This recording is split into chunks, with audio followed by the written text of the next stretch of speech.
maduro, está pronto para as promessas. Às vezes as promessas, gente, elas estão prontas já no céu.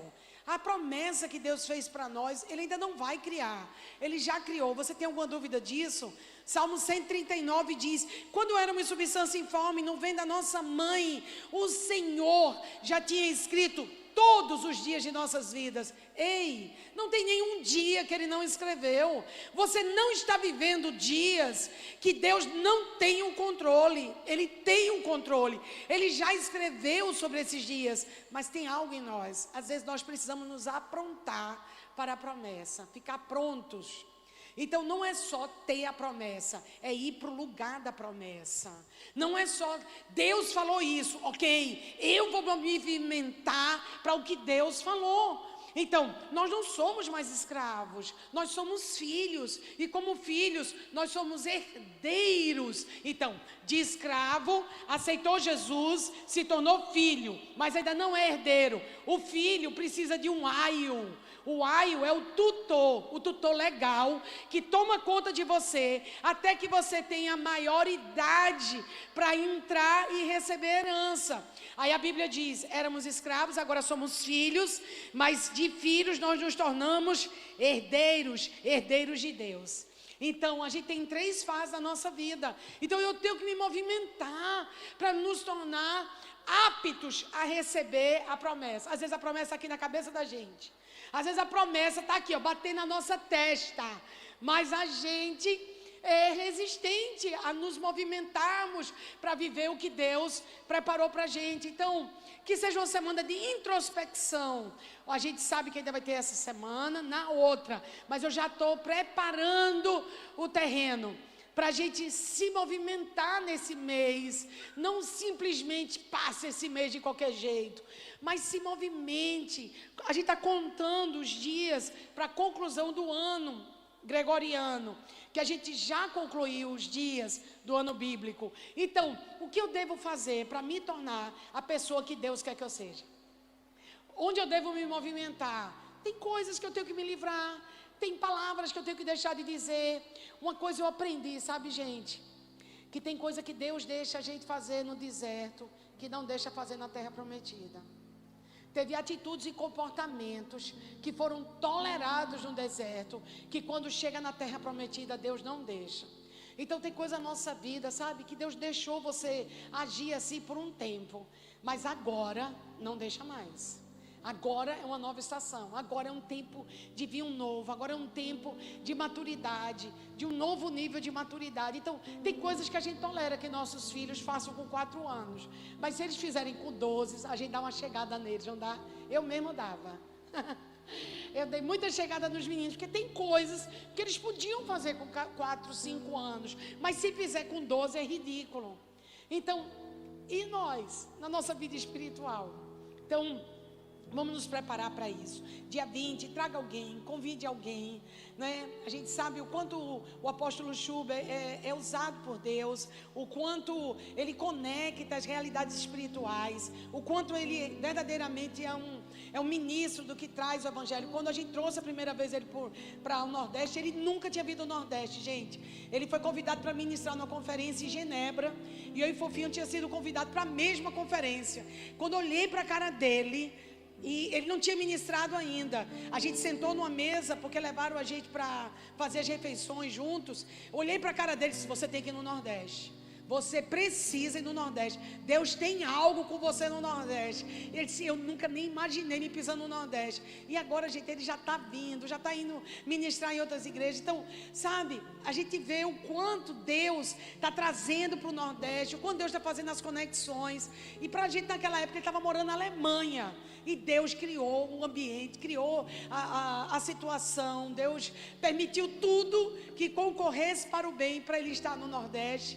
E foi uma bênção quando ele esteve, e eu sei que vai ser melhor ainda dessa terceira vez, vai ter coisas maiores ainda. Ele é muito querido, ele ministra também lá na igreja de Tauane e Jonatas, né? minha filha e meu genro, e tem sido bênção também de Deus na Farol, tem sido assim algo sobrenatural que Ele tem ativado.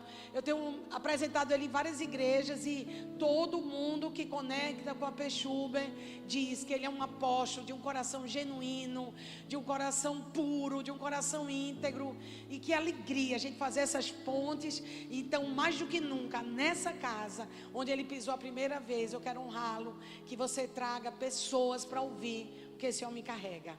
E de preparação, vai ter muitas mudanças aqui na igreja. Daqui para domingo vocês estejam orando, porque vai ter muitas coisas, novidades, que a gente vai ter uma repaginada, vai ter novidades para você. A família 61 está em transição. Eu digo, Senhor, eu estou um ovo mexido. Sabe o que é um ovo mexido? Quando Deus pega assim você e mexe o ovo? Pois é, essas transições mexem muito com a gente, mexem muito com as nossas entranhas, mas eu estou amando passar por essa transição. A gente chegou de Brasília, terça-feira a gente foi para Brasília para uma assembleia solene em prol das vítimas da guerra de Israel. Então a gente esteve lá, foi uma bênção, lá na Câmara dos Deputados. Tivemos a oportunidade de orar nos corredores, orar nas salas. Teve um tempo maravilhoso a gente com a bancada evangélica. Então a gente veio de reuniões abençoadas. A gente olha para Brasília daqui, né, e diz assim, nossa, a gente dentro de Brasília, a gente sabe que a casa de Acabe está ruindo. A gente pode sentir isso, há um ambiente de guerra, sim, tem guerra, mas a gente entende que é um tempo que Deus está sacudindo Brasília, sacudindo aquele território, e a gente percebeu isso muito claramente no nosso espírito. Foi muito importante a gente estar lá, porque Pernambuco guarda a primeira sinagoga das Américas, é um portal espiritual do Brasil, porque guarda a primeira sinagoga das Américas. Então a gente realmente tinha que dar os decretos que fomos dar naquela terra, e voltamos assim, não vou dizer assim felizes, porque feliz a gente ainda não está em relação ao que Deus pode ainda fazer, né? A nossa alegria está no Senhor, mas nós estamos gratos de perceber uma movimentação espiritual de um decreto que já foi escrito pelo dedo de Deus nas paredes daquele ambiente de Brasília. Já tem um decreto dado por Deus, escrito ali, que está para se cumprir. A igreja tem que entender o papel dela nessa hora, o papel dela de intercessora. E a gente assistiu lá pessoas que sobreviveram ao massacre, deram palestras, o embaixador de Israel, várias pessoas vieram dando palavras, e o nosso papel como igreja é orar pela paz no Oriente Médio. Também quero deixar isso muito claro aqui na igreja.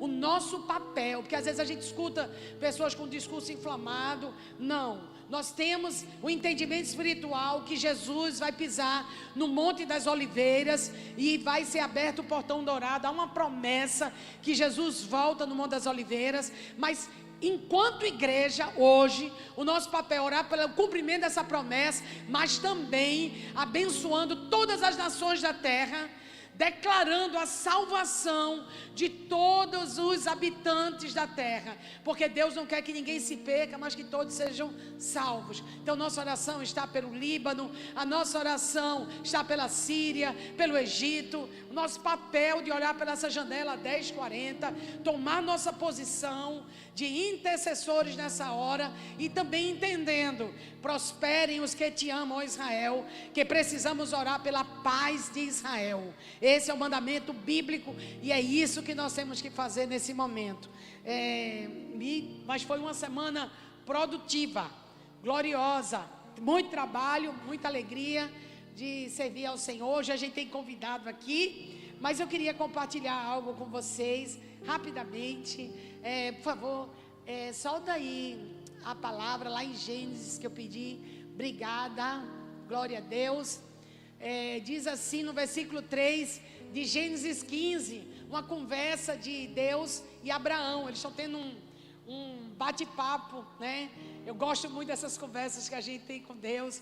Abraão está tendo uma com Deus nesse momento, e ele diz assim, e acrescentou: tu não me deste filho algum, um servo da minha casa será o meu herdeiro. Então o Senhor deu-lhe a seguinte resposta: seu herdeiro não será esse, Um filho gerado por você mesmo será o seu herdeiro. Sabe, gente, eu acho engraçado. As promessas, quando começam a demorar, a gente começa a negociar, né? A gente sonha com um edifício de 15 andares. Aí daqui a pouco a gente está assim, me entrega um de 2 andares, né? Quando a coisa demora, a gente negocia. Toda vez que as coisas de Deus começam a demorar na nossa vida, a gente tem a tendência de acelerar a comunicação, acelerar e transformar revelação em informação. O que é revelação? A revelação é a vontade do céu na terra. O que é informação? A informação é o que eu vejo na terra e resolvo com as coisas que eu tenho na terra. Então quem tem informação sempre vai ficar, nunca vai viver o plano e o propósito de Deus, que a revelação é intimidade. A revelação é gastar tempo. A gente é da geração que mais se comunica de todas as eras da terra. De todas as gerações que já existiu, nós somos a geração que aconteceu uma coisa no Japão simultaneamente, a gente sabe aqui no Brasil. A gente assiste terremoto, tsunami, furacão Milton, a gente assiste tudo simultaneamente. Então a gente é a geração que mais se comunica, que mais fala, a geração que mais tem informações. Hoje você vai no Google, você tem informação que você quiser. Tudo, olha, o Google é médico, é psicólogo, o Google é pastor, o Google tem tudo que você quer. Botou no Google, ele responde. Então é a geração que mais tem acesso a informações. Não é, eu quando era pequena, eu queria pesquisar alguma coisa, eu tinha que ir para a Bassa.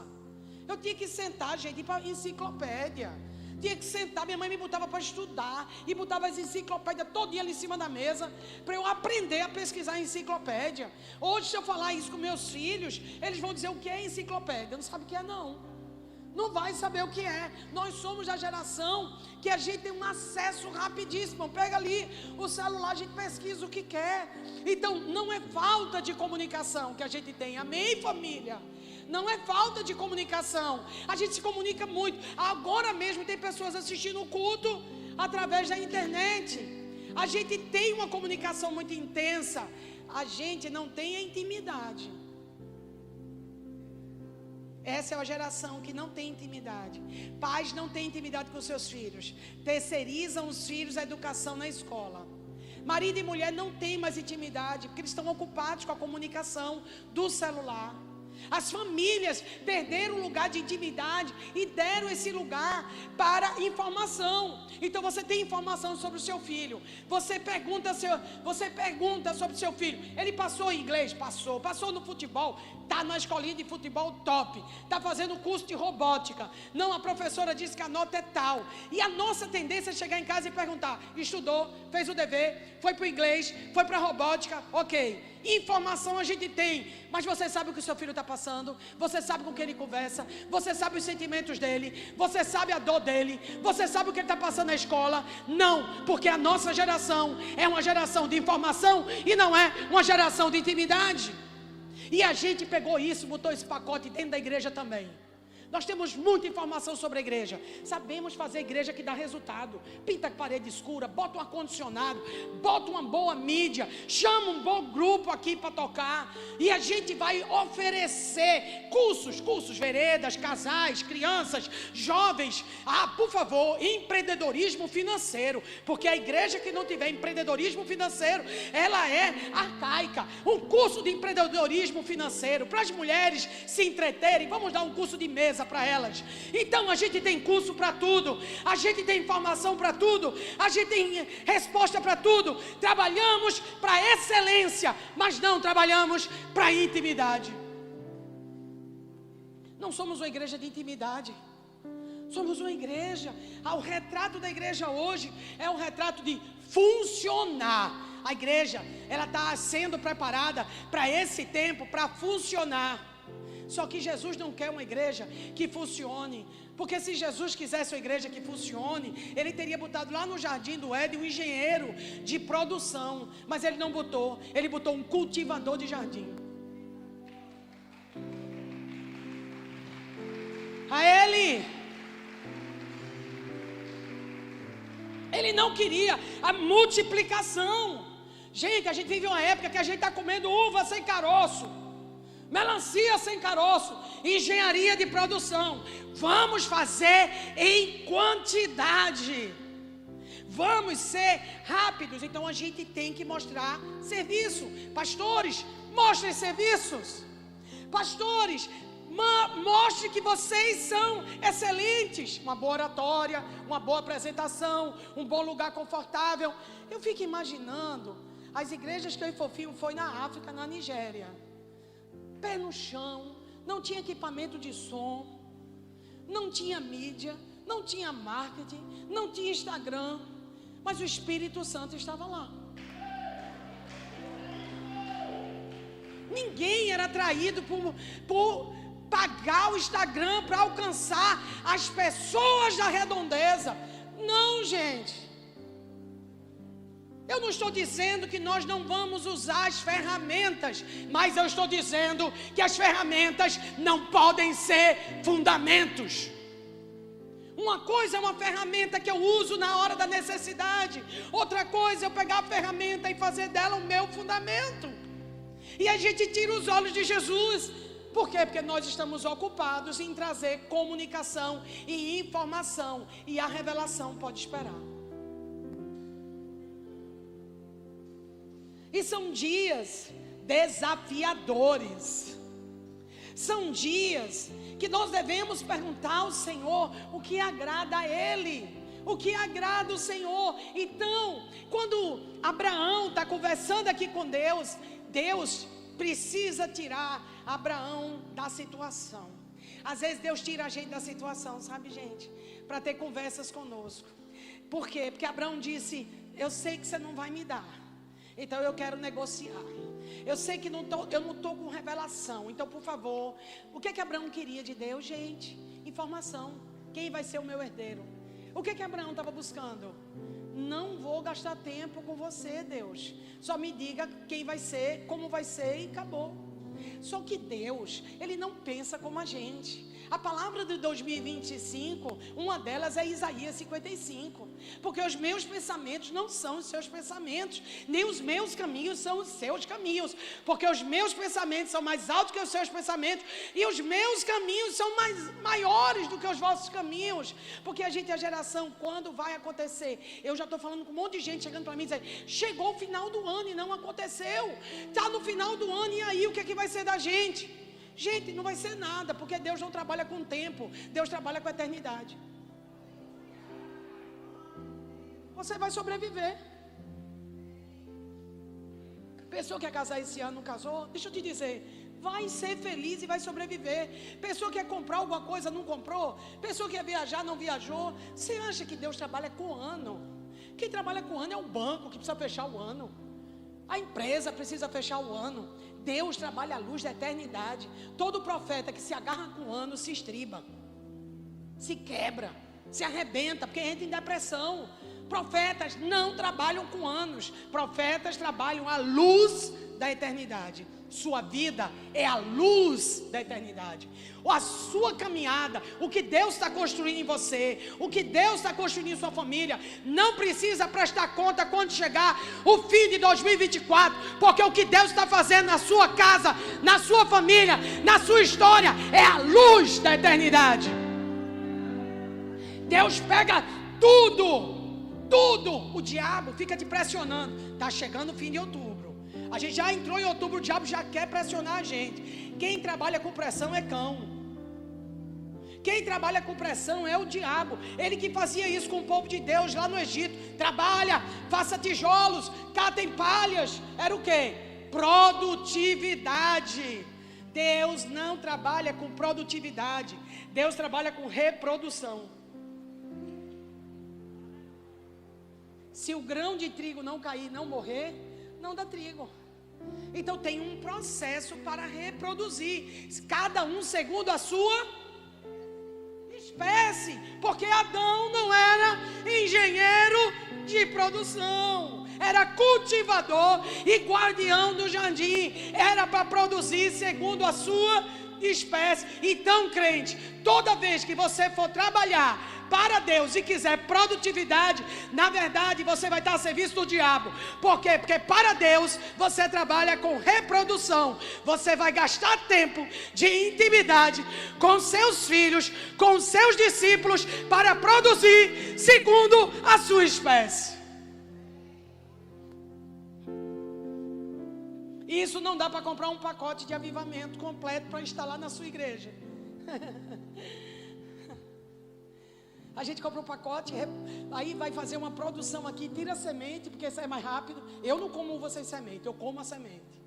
Eu como a semente, porque eu sei que eu tenho que mastigar a semente, que eu não sou idiota.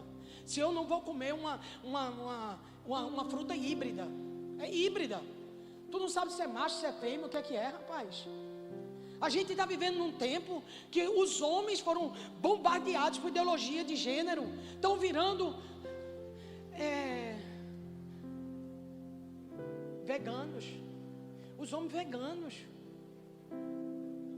Os homens tudo veganos.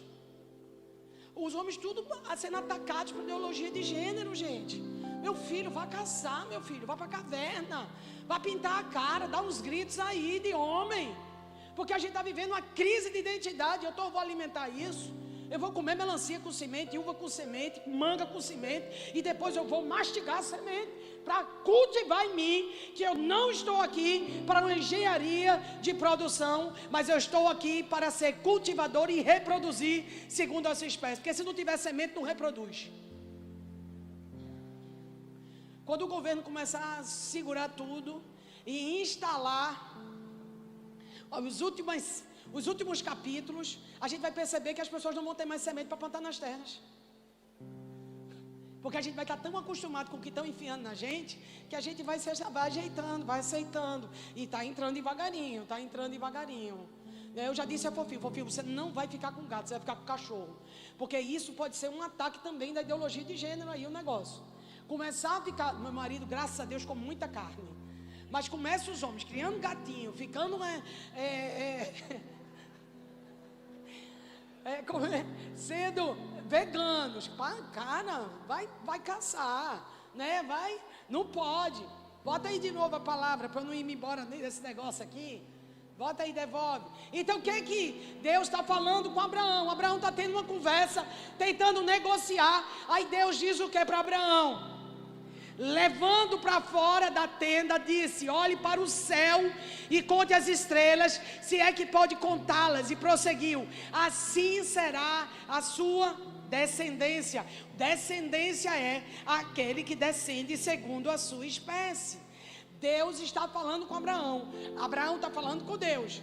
Quem vai ser? Como vai ser? Eu preciso de informação. Aí Deus chama ele para fora da tenda e diz: vamos conversar sobre intimidade. Deus nunca vai cumprir promessa na vida de pessoas que não querem intimidade com Ele. Quando Deus chamou Moisés e disse: você vai tirar esse povo do Egito, você vai ser o libertador desse povo. Sabe a próxima coisa que Deus fez com Moisés? 40 anos no deserto. Para quê? Para aprender a ter intimidade comigo. Deus quis José. O que é que Deus fez com José? Prisão. Para quê? Para aprender a ter intimidade. Deus escolheu Davi. Deu encargo a Davi de ser rei. O que é que Deus fez com Davi? Prisão. A caverna de Adulão. Andar com os endividados de Israel. Para aprender a ter intimidade. Deus não quer sua produtividade. Deus quer a sua intimidade. E quanto mais você buscar produtividade, mais você vai se cansar. Porque você acha que você está aqui para fazer, mas você não está aqui para fazer. Por quê? Porque Jesus já fez. O sacrifício vicário aponta para Cristo e não para você. Qualquer coisa que você fizer, Deus não vai ficar assim. A única coisa que Deus fica foi Jesus na cruz. Então não, a sua produtividade não deixa Deus impressionado, mas a intimidade deixa. A intimidade do Senhor é para aqueles que o conhecem, aos quais Ele dará a conhecer a sua aliança. Quem conhece Deus procura ter intimidade com Deus. Então a intimidade jamais vai substituir a excelência do prédio, a excelência do que a gente carrega.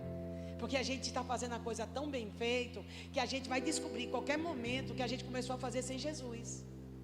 E qualquer coisa que não aponte para Cristo é um outro evangelho. Não é o evangelho.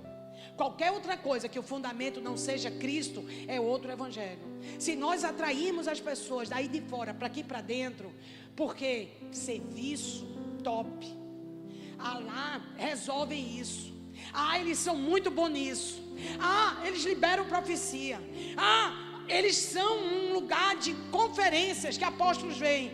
Tudo isso vai ser um laço do diabo, sabe por quê? Porque não aponta para Cristo, e o que não aponta para Cristo não é o evangelho de Cristo, é um outro evangelho. Aí o Rotary faz isso muito bem, as faculdades fazem isso muito bem, o Shopping Recife também atrai cliente muito bem. Os clientes entram, consomem, ficam lá dentro, saem falando bem, né? Porque graças a Deus que no shopping ainda tem cliente que sai falando bem, porque tem cliente da igreja que quando sai fala mal. No shopping, mesmo que você não queira mais ir no Shopping Recife, você não risca o Shopping Recife da sua vida. Eu estou indo no Rio Mar, porque lá é mais legal, lá eu tenho uma vista maravilhosa, mas ninguém fica com ódio do Recife, jogando pedra.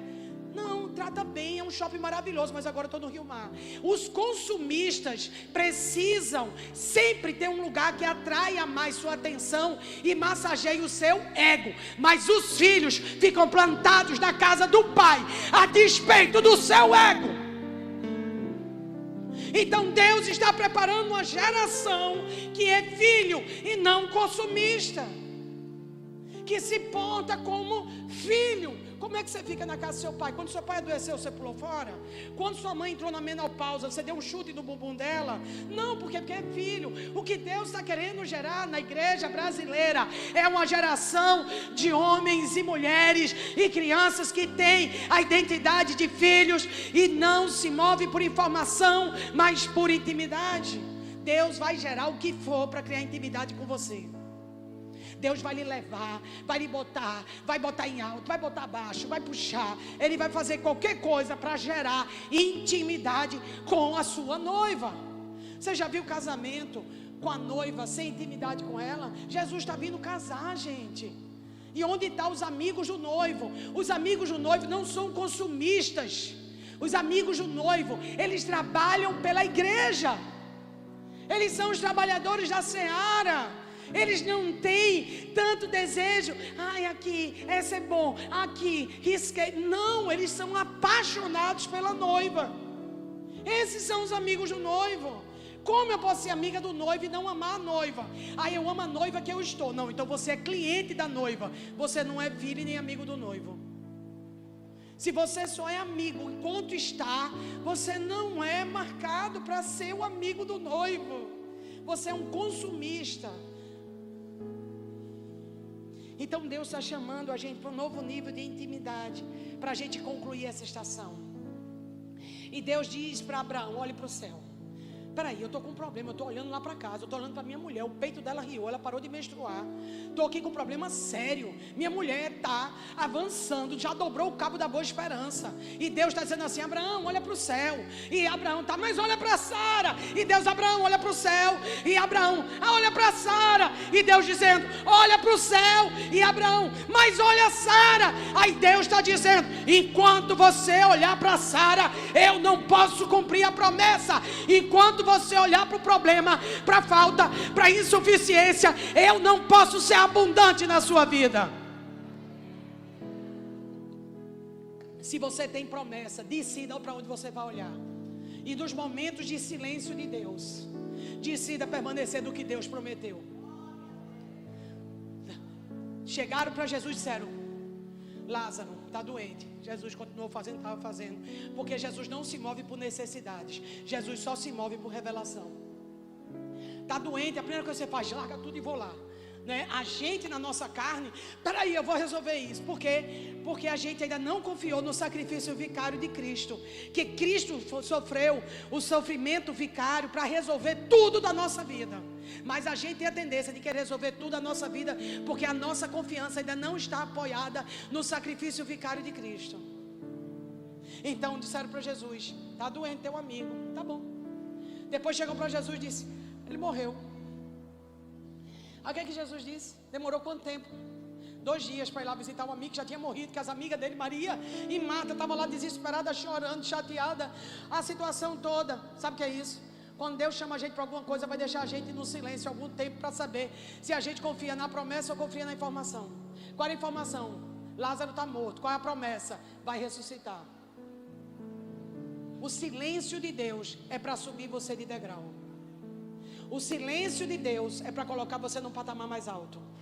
Quando Deus diz assim: eu vou aumentar a sua revelação, eu vou aumentar a unção que está sobre você, eu vou aumentar a porção que eu derramei sobre a sua vida. Sabe o que é que Ele vai fazer com você? Silêncio, vai deixar sem falar com você. Ele não vai falar com você. Quando meus filhos eram pequenos, eu falava com eles o tempo todo: tira o dedo da tomada, tira o dedo do nariz. Era o tempo todo assim. Tire a mão da boca, não coma formiga. Lá em casa tinha comedor de formiga também. Não coma formiga. Eu tinha que ficar o tempo todo. Quando cresceram, qual é a realidade agora? Não preciso falar mais nada. Eu não preciso. Eles não precisam que eu fale para se sentirem meus filhos, porque eles já se sentiram meus filhos o tempo todo. E agora o nível de maturidade que eu tenho com eles é o meu silêncio. Deus quer fazer isso com você, Ele pode. Deus disse para Abraão: eu quero seu filho. Suba a viagem, faça uma viagem. 3 dias, subiram um monte. Sabe o que Deus fez depois que Ele disse isso? Mais nada. Sabe o que Deus disse depois de pedir a pior coisa que Ele podia pedir para Abraão? Mais nada. Deus ficou calado com Abraão. A única coisa que Abraão falou foi: seu filho. Olhou e disse: pai, eu estou vendo o cutelo, eu estou vendo todo o altar, mas eu não estou vendo o cordeiro. Abraão diz para o seu filho Isaac: Deus proverá. Foi a única palavra em 3 dias. Deus pode ter esse tipo de relacionamento comigo e você, onde Ele não precisa estar falando o tempo todo, mas você se mova por confiança e não se mova por informação. Deus pode colocar você num novo nível sem informação e você se move por revelação.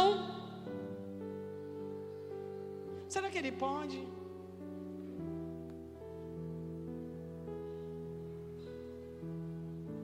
Será que Ele tem esse nível de intimidade comigo e você? Por favor, põe lá na palavra.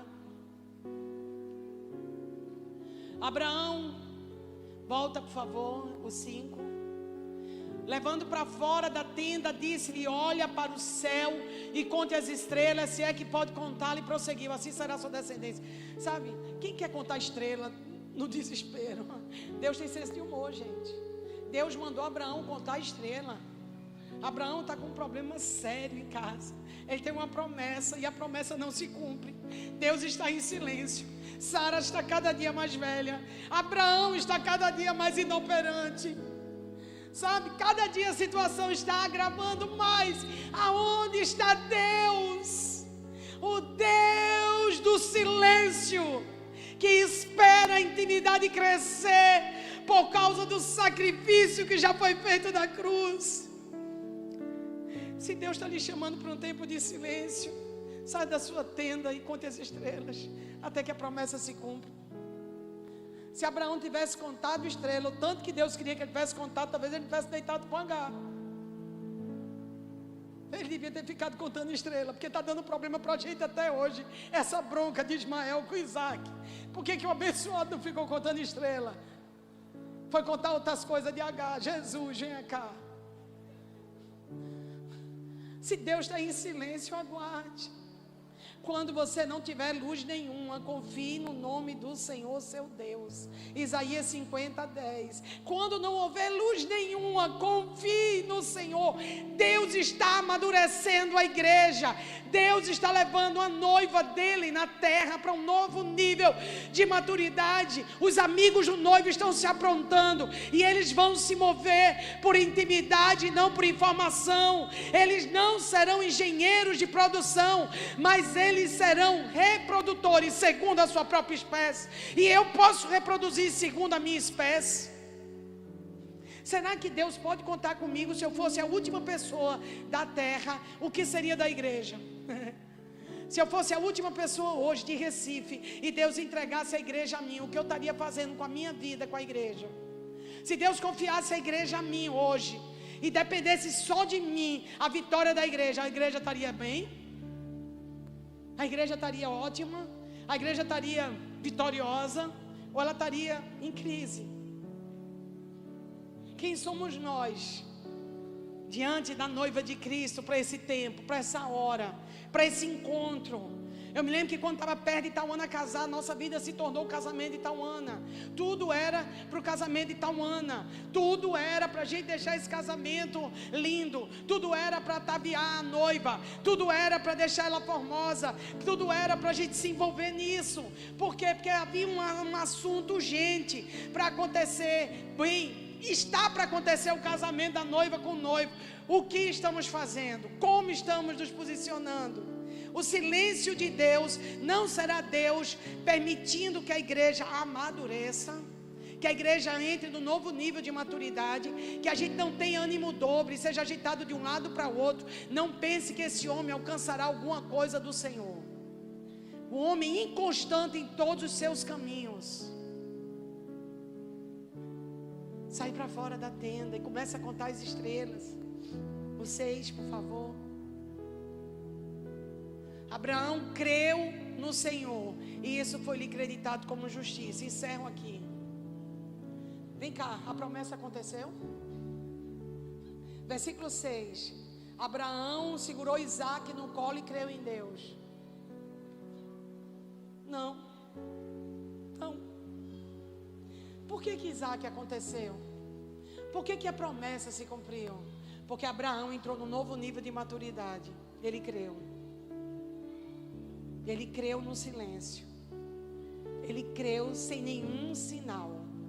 Ele creu sem nenhuma informação. Ele simplesmente creu em Deus. Esses dias eu estava dizendo a Fofinho, eu gosto de fazer o que é certo. Eu sempre gostei de fazer o que é certo. Eu sempre gostei de acordar. Eu me lembro com 5, 6 anos eu acordava e varria a casa. Quer dizer, eu não sou normal, né? Eu encerava móveis em Vitória. Minha mãe, quando acordava, eu já tinha varrido a casa e já tinha encerado móveis, porque eu amava fazer isso, porque era o certo, porque era isso que eu tinha que fazer. Minha mãe, quando acordava, eu mais velha, da adolescência, eu já estava pronta para ir para a escola. Nunca ninguém me mandou ir para a escola. Nunca ninguém me mandou estudar. Nunca. Sabe por quê? Porque eu gosto de fazer o que é certo. Sabe qual é a vantagem que tem nisso? Nenhuma. Sabe por quê? Porque às vezes a gente está fazendo as coisas porque a gente gosta de fazer o que é certo. A glória é para o eu. Eu não faço mais as coisas porque elas são certas. Eu quero fazer as coisas porque elas vão glorificar Jesus. Porque fazer as coisas certas glorifica o homem. Mas fazer as coisas por causa do sacrifício de Jesus glorifica Jesus. E tudo que a gente fizer que não for para a glória de Deus é pecado. Então talvez você esteja num lugar de justiça própria, como eu já estive. Eu estou fazendo porque é o certo. Eu gosto de fazer o que é certo. Pessoas que gostam de fazer o que é certo. Eu sou muito honesta. Eu gosto de tudo limpinho. Comigo é assim, redondinho. Comigo escreveu, não leu, o pau comeu. Esse tipo de pessoas acham que estão fazendo as coisas maravilhosas. Mas na verdade, a glória do que elas estão fazendo, eu estou tirando por mim, gente. Elas estão fazendo para a glória delas. Jesus não está muito preocupado se você vai acordar 5 horas da manhã ou 10 horas da manhã. Contanto que a hora que você acorde seja para a glória dele. Tem gente que acorda 5 horas da manhã e não é para a glória de Deus. Tem gente que está fazendo tudo certo e quer resultados. Quer resultados, eu fiz tudo certo. Vai dar o testemunho. Eu jejuei 30 dias.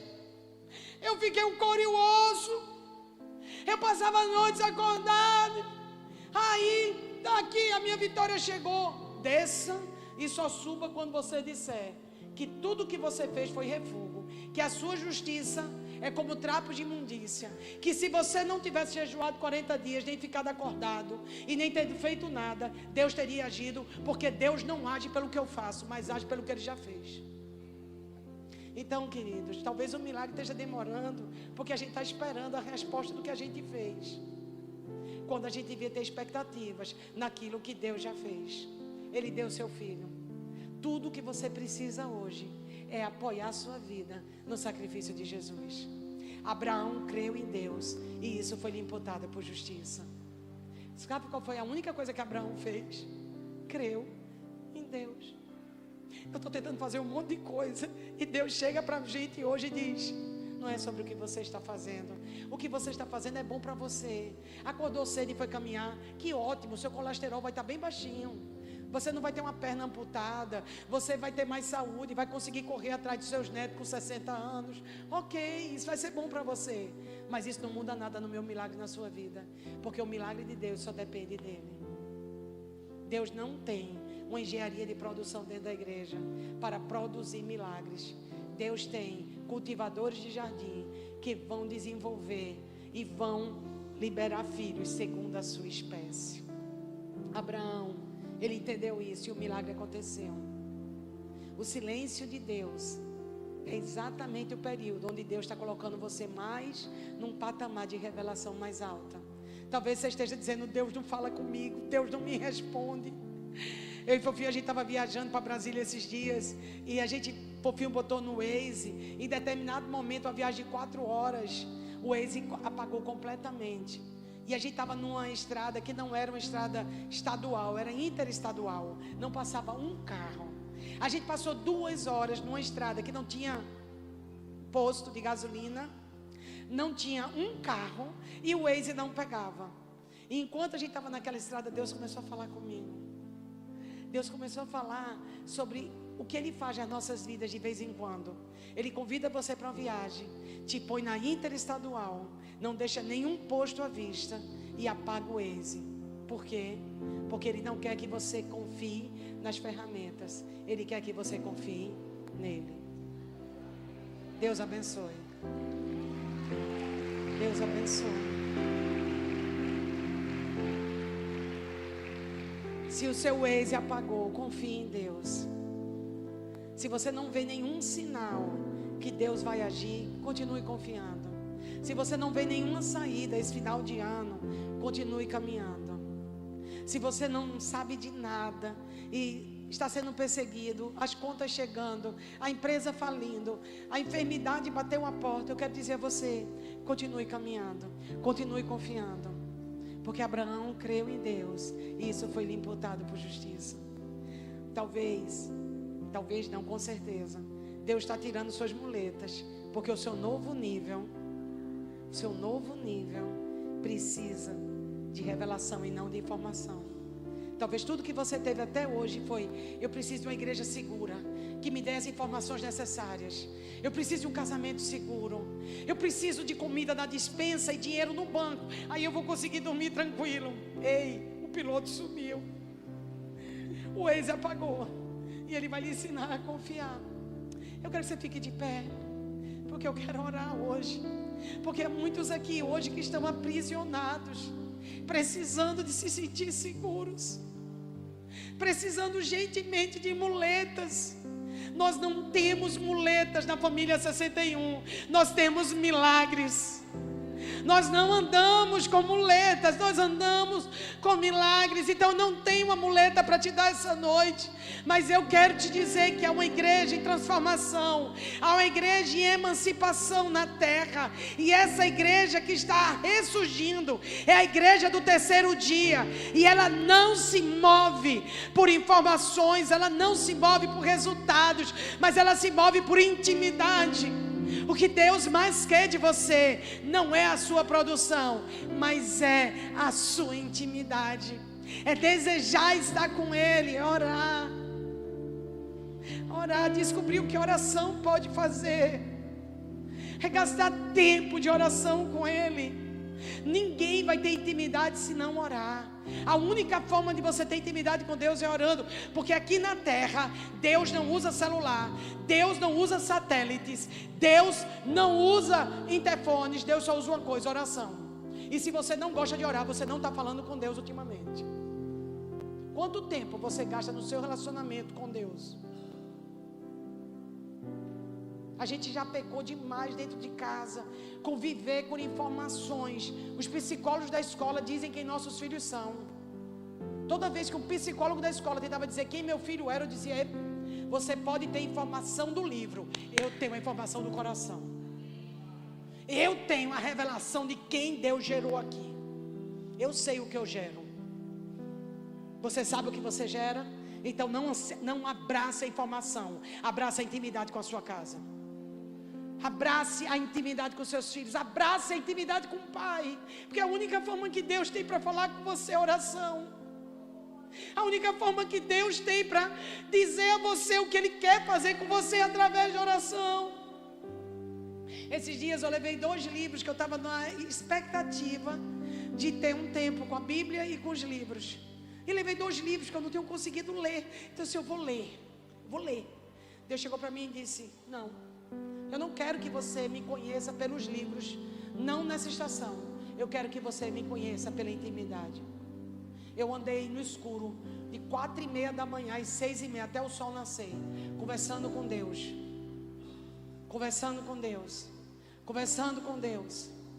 E quanto mais eu conversava, mais eu percebi que Ele tinha coisas para me dizer, e eu tinha coisas para dizer a Ele. Às vezes a gente está achando que a gente vai encontrar Deus na escatologia e na hermenêutica, e Deus só quer uma conversa. Eu quero te encorajar essa semana para você conversar. Eu quero encorajar você gastar tempo e conversar com Deus. Não quero informações. As informações nunca vão levar você para o propósito. Elas vão levar você para cumprir uma agenda. Nós não somos um lugar para cumprir uma agenda. Nós somos um lugar onde Ele gosta de estar. Pai, eu oro essa noite. Eu clamo, Senhor, para que essa casa suba um nível de intimidade. Buscar-me-eis e me achareis, quando me buscar de todo o vosso coração, diz o Senhor. Pai, nos tira do automático. Puxa o freio de mão da nossa vida. Nos para antes que termine esse ano. Não deixe a gente se mover pelo que os outros estão fazendo. Nos ajude a buscar a Tua face, a se deleitar em Ti, Senhor. Pai, aquele convite de Jesus no jardim está ecoando essa noite. Nenhuma hora Tu pudesse vigiar comigo. Senhor, levanta os que podem vigiar 1 hora. Levanta os que podem vigiar 2 horas. Levanta os que podem vigiar 3 horas. Vem nos abraçar, Senhor. Nós queremos entregar todas as nossas preocupações a Ti, ansiedade, desejo de fazer o que é certo, desejo de bater a meta, desejo de ser admirados, desejo de ser reconhecido. Toda autopromoção, toda autopreservação, nós queremos abandonar, porque nós queremos uma só coisa, nós queremos é Te buscar.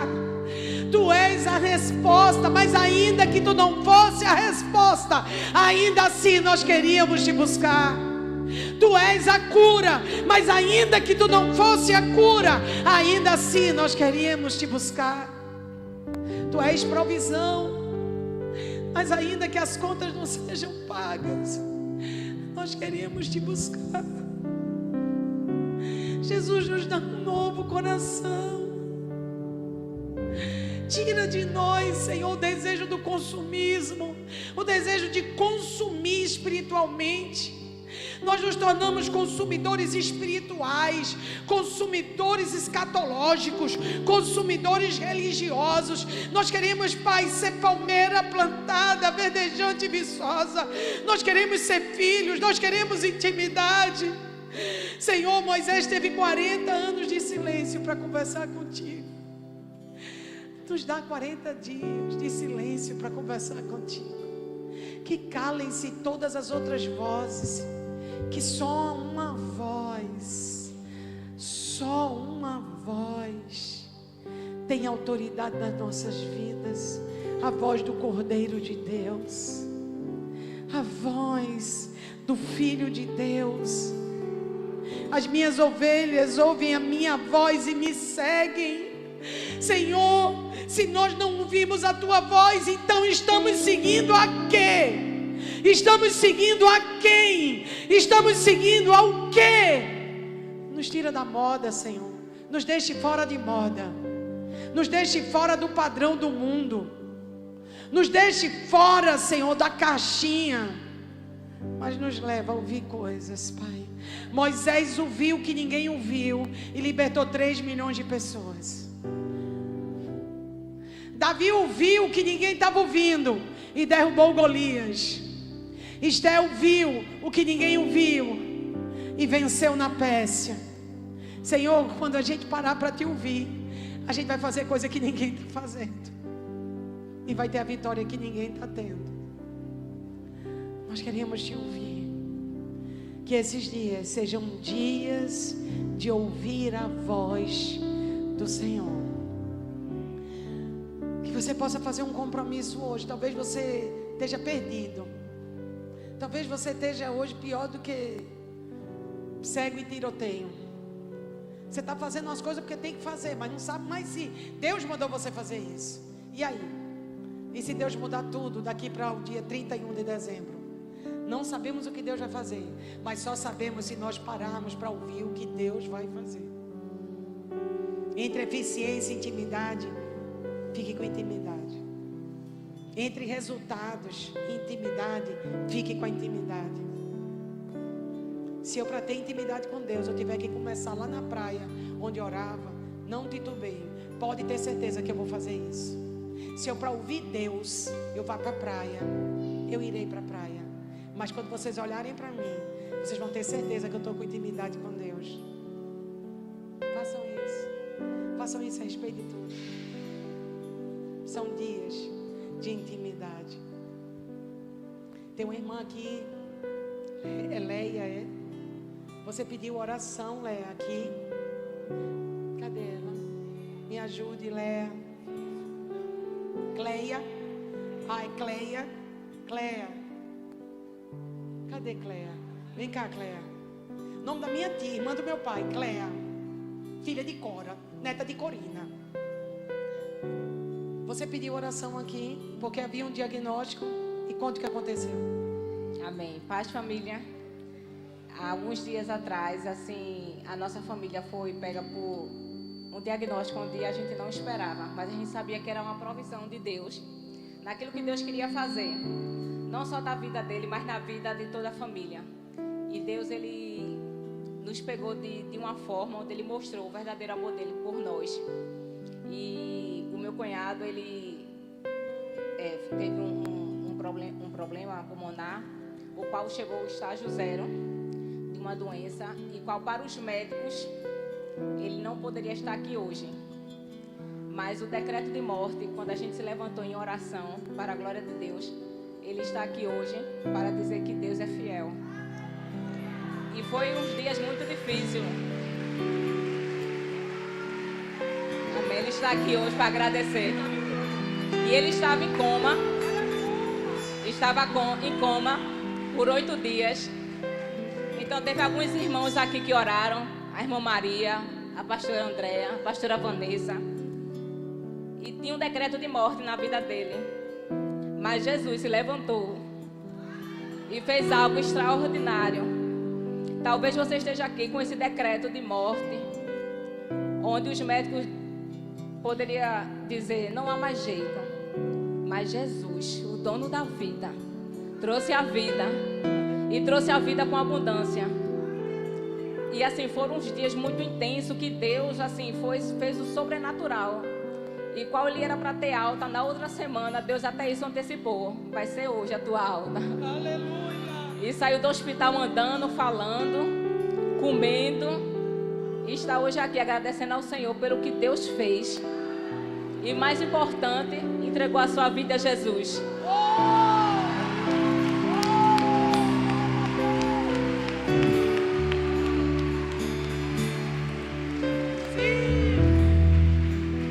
Senhor, está aqui um altar, Senhor. Um altar que não é sobre resultados, um altar que não é sobre informações, um altar que não é sobre excelência, mas é um altar que é sobre o poder de Deus, através do seu Filho Jesus. O sacrifício de Jesus é suficiente. O sacrifício vicário de Cristo é mais do que suficiente. Que este homem receba mais. Que ele seja um farol, que ele seja um instrumento. Ele e a sua casa vão declarar: o Senhor é Deus, o Senhor é Deus, em nome de Jesus.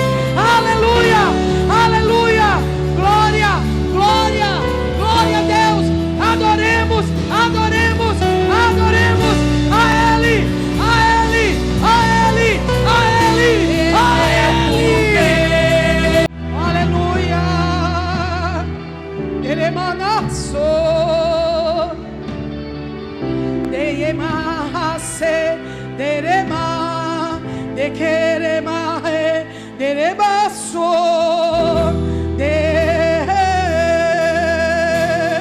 o Senhor dos exércitos, Ele quem guerreia.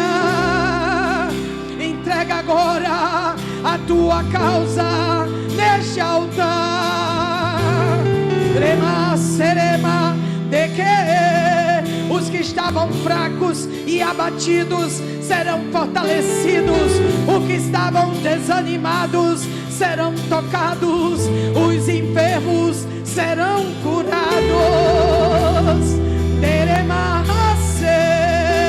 Eu vou fazer tudo novo. Eu tenho um vinho a dar de beber, e este vinho novo eu estou a derramar na minha noiva. Deremassou. Você que estava enfraquecido e abatido, eu vou te dar uma unção nova para percorrer. Eu vejo muitos, Deus vai colocar sapatos novos e eles vão correr a vários lugares e a várias nações. Você estava tão cansado, mas ganhou hoje sapatos novos. Outros precisavam de anel. O anel está sendo colocado, anel de identidade, anel de identidade. Enfraquecido e abatido, na mente dividida, homem e mulher, de ânimo dobre, não sabe que caminho deve seguir. Hoje eu te dou o anel de selar. Eu te dou o anel de selar. Deus está colocando capa nova. A capa representa a identidade da família. A capa representa a cobertura sobre aquilo que o Senhor te dá para fazer. Você que estava com as costas completamente abatidas e cansadas de levar carga, hoje o Senhor removeu a canga dos teus ombros e te dá uma capa para prosseguir. Rema, serema. Muitos em guerra vão receber refrigério até a promessa se cumprir. Até a promessa se cumprir. Há refrigério hoje aqui. Não se entristeça e não se abale. Eu vou sacudir a terra, mas os que são meus andarão em mais autoridade. Os que são meus não ficarão confundidos. Eu estou para fazer uma grande coisa no Brasil. Desçam em oração. Deremassou. Sacudirei essa nação. Sacudirei os poderes de Brasília. Sacudirei os poderes de Brasília. Sacudirei essa nação. Demassoriante lema. Deremassoriante lema. Ribachere candalabasu. E candalabachu. Deremassere candalamachai. Só o Senhor é Deus.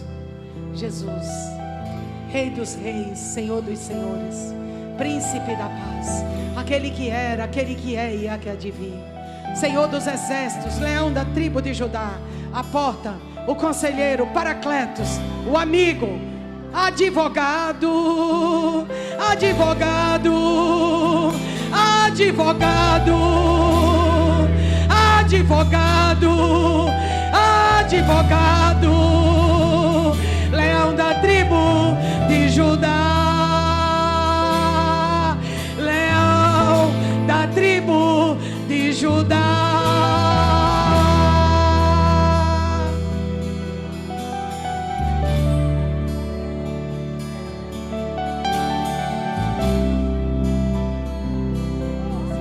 Quero chamar os sacerdotes para mim.